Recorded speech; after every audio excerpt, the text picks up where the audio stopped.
Аманат, бәрі сендерге аманат. Әнім аманат, жырым аманат, рухым аманат. Асат аяқты ақсақал желігеннің жетегінде жүрген жастарға қазақ өнерін аманат етті. Дабыраның даусын, домбыраның үні басқан сахналық қойылымның көтерген жүгі ауыр.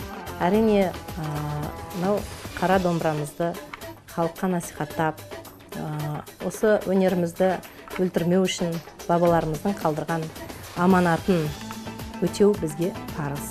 Сол себептен биылғы жыл Мұхит Мерәліұлы бабамыздың туғанына 175 жыл толып отыр. Мұхит бабамыздың әндерін менің ұстазым Ғарифулла Құрманғалиев бізге жеткізіп кетті. Сондықтан да бүгінгі кешімді мінекей осындай айтулы мерекелерге арнап отырмын. Тақырыбы әнім саған аманат деп аталады. Шынында да бұл енді бізге бабалардың қалдырған аманаты.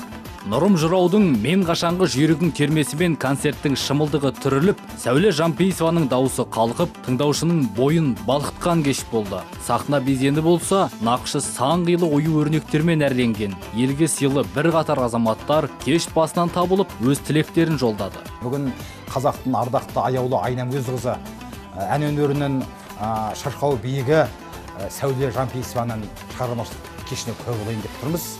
Бұл кештен күтеріміз өте көп, өйткені Сәуледе мынау бұлт сүңгі найзағай сияқты әр шығармашылық кешін күтпеген жақтан тосынан бір жанашыл тосын жаңалықтарымен таңғалдыруға құмар. Маралтаяқын айтқандай, қазақ ән өнерінің шырқау биігі Сәуле Жампейісова. Әншіден тартып тыңдарманға дейін Мұхиттың үлкен айдай, кіші айдай, Айнагөзін, халық әндерін жарыса шырқауы, қолдап қолпаштауы соның айғағы.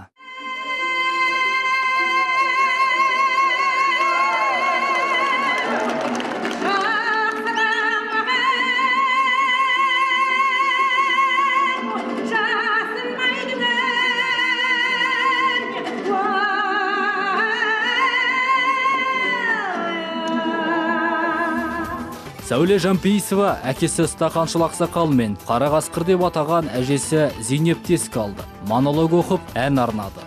Кешке әншінің өнердегі әріптес достары, жыршы жыраулар, күйші термешілер мен қаламгер ақындар қатысып өнерлерін ортаға салды.